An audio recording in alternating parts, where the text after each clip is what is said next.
Hello everyone and welcome to another brand new episode of me covering, you know it, community shaders, their latest updates. Before that, drop a like, subscribe to the channel guys, it helps me find my audience. I've realized we've hit 3000 subscribers. I actually had no idea, didn't keep count, and I want to thank you so much. Even if you hearing this doesn't mean a lot, it means the world to me. So I want to thank you for that and I want to wish you the best. With that being said, roll the intro.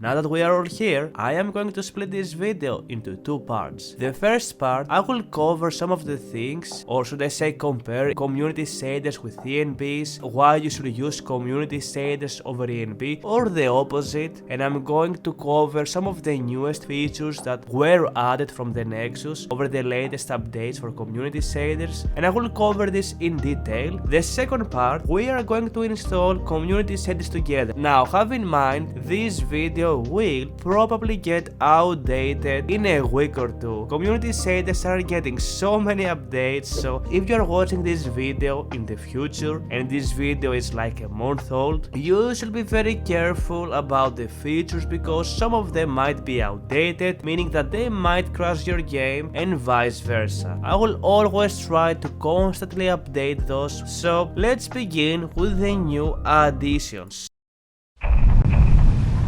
What we've got over community shaders. First of all, almost everything has been updated and we've got finally Cloud Shadows been added combined with Skylight. And you might ask me, Kavou, who cares? That's very normal. Wrong! Skylighting is going to give you dynamic shadows that will constantly update and play different shadows dependent on the time of the day. You can see me exploring the Whiterun Tower where the dragon attacks, your first encounter. You can walk over different times so you can see how much more different it feels and how amazing the shadows are. This is next level. It also applies to trees, it applies on pretty much everything. Now we've also got Cloud Shadows, and Cloud Shadows is amazing because what I felt like it was lacking for community shaders was that shadows when it comes to trees, to foliage, to grass. We finally have gotten that for community shaders. Not only it looks absolutely insane, but it's also surprisingly performance friendly. I'm also showcasing some weathers and things like that. The thing is, there was only few weather modes being supported for community shaders. I was using Azurite weathers, which was very lightweight, but we finally have gotten from NAT.ENB, we've got the NAT Weathers that work for community shaders, which is how you can see those beautiful visuals, and I'm going to cover how to get those. Apart from those two new additions, I guess three if you want to count the weathers, that's pretty much all the new stuff we've got. Have in mind community shaders and almost all of the features with few exceptions have been updated, adding always more and more stuff. And some things I want to cover is that first of all, the skylighting, or should I say community shaders now offers post-processing when it comes to changing colors, adding shadows and pretty much everything. The dynamic shadows that you're seeing are being casted on the objects individually, which also works with Cloud Shadows as well. It's something that in my opinion looks even better than an ENB, and the reason for that is that I always love the natural colors of Skyrim. I don't like the oversaturated colors that ENBs provide, you know, the high fantasy feel, or however you want to say it. You guys can let me know in the comments if you prefer that or not. I like Skyrim looking not as colorful, and I like community shaders because it gives me exactly that. Community shaders has also a lot of features where it boosts performance, very friendly actually when it comes to that, and stability compared to ENBs. ENBs are extremely high-end when it comes to your settings, the overall better graphical option to have if you want to make your Skyrim look next-gen. Again, community shaders are not better than ENBs. It all comes to preference, but guys, community shaders are coming closer and closer to become almost as good as the best ENB out there, which is crazy. One of the things I want to cover here is that I don't hear many people talk about this or in the forums or, YouTube videos, is that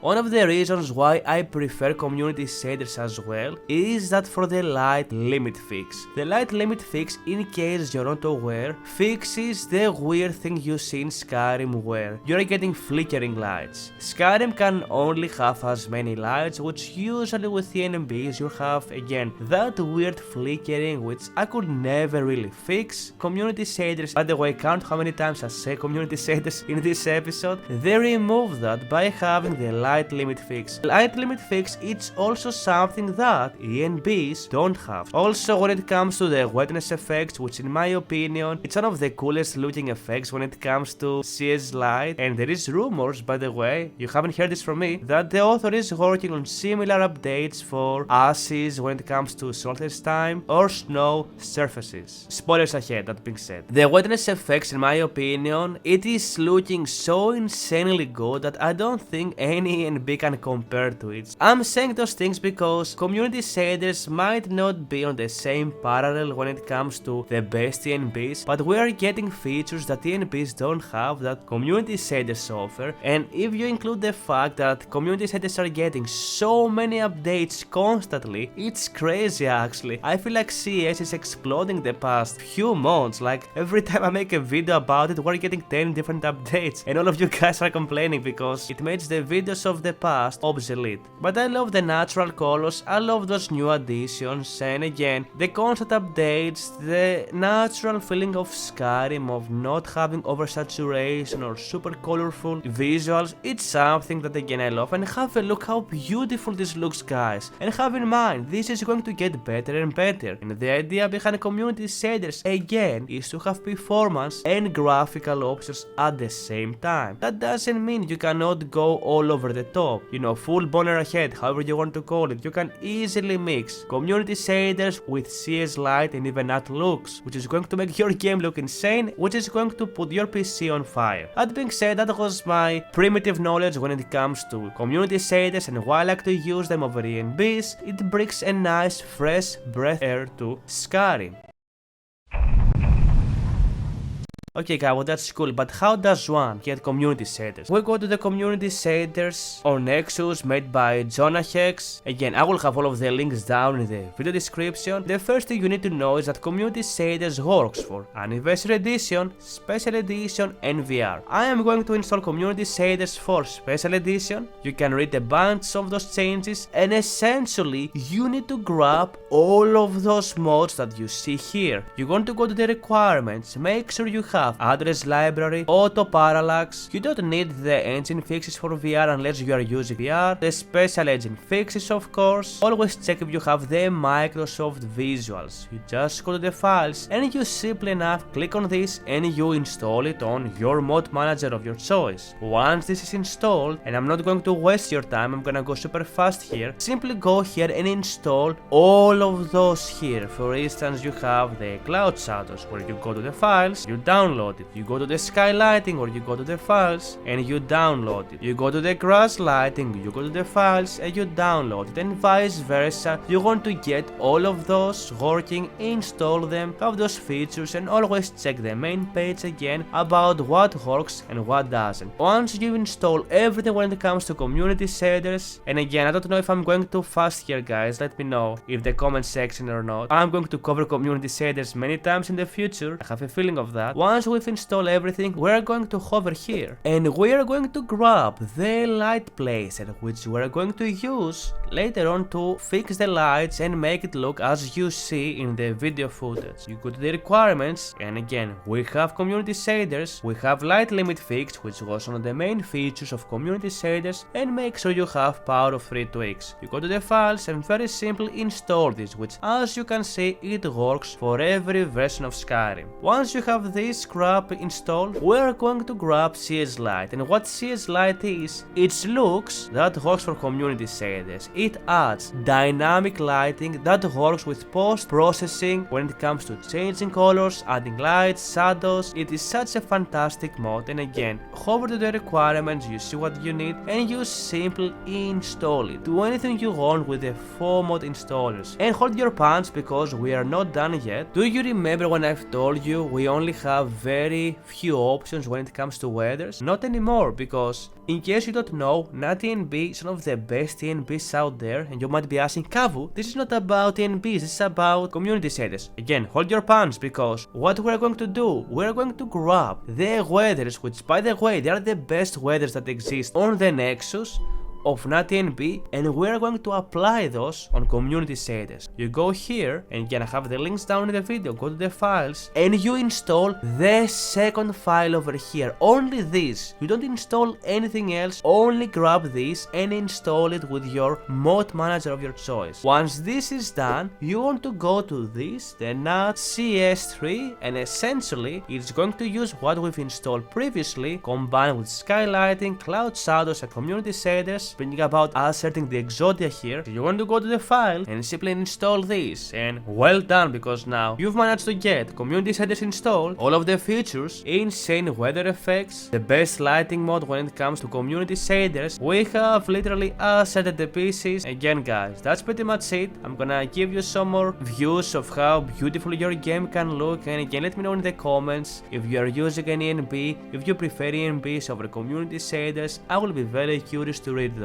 That was the update of community shaders and how to get them installed. It's very simple guys, just install the mods on this order and you should have the best visuals to your game. Make sure when you launch your game to let it generate the shaders. Once we get in game, I'm going to show you how to open the shaders and pretty much check it out and do anything you want with it. Spoilers ahead, it is extremely simple, nothing like ENBs. ENBs can give you way more choices, but if you are new to an ENB, you might get overwhelmed. Move your sexy body on making a new game. Already guys, look at this. Tell me this doesn't look sick, and that's how all the interiors will look. Not all of them have in mind, will dynamically change. Look at the shadows, look at everything. This is literally just one cell room, but it gets so crazy. Now that being said, how to use community shaders. If you press the End key, you're going to get over this page. Now have in mind, on the left here are the features. If you go to dynamic cube maps, you have them enabled. If you go to the extended materials, you have them enabled. With parallax, everything is enabled, so you don't really have to check those out, but essentially everything is enabled, and you should, in my opinion, use the default settings to get these beautiful visuals. That being said, that was the video. Hope you like it, and more community shaders in the future. Again, thank you so much for your support guys, it means the world to me, and I want to wish you the very best. Take care everyone, and until next time, have fun in Skyrim and happy modding.